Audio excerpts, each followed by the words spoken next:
So guys, na-amaze ako. Pwede pala mag-order ng pagkain dito sa TikTok. Actually, nakikita ko naman sa iba, nakakapagbili sila sa TikTok ng pagkain, pero within Manila lang kasi. So, mga days lang or bukas, kinabukasan, dumadating din kagad sa kanila sa makakain din nila. In my case kasi, I'm from Mindanao, so it usually takes 5 to 7 days before pa dumating sa akin.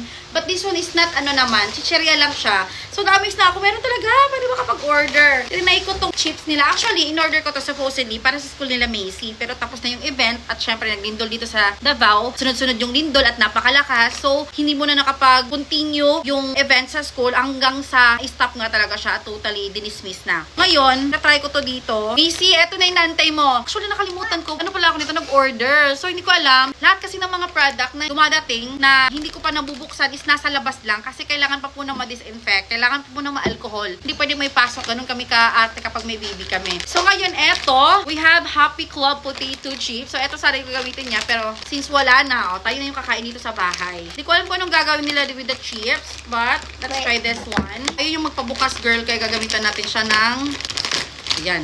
Bango! Oh, try mo nga. It's not real. It is real, of course.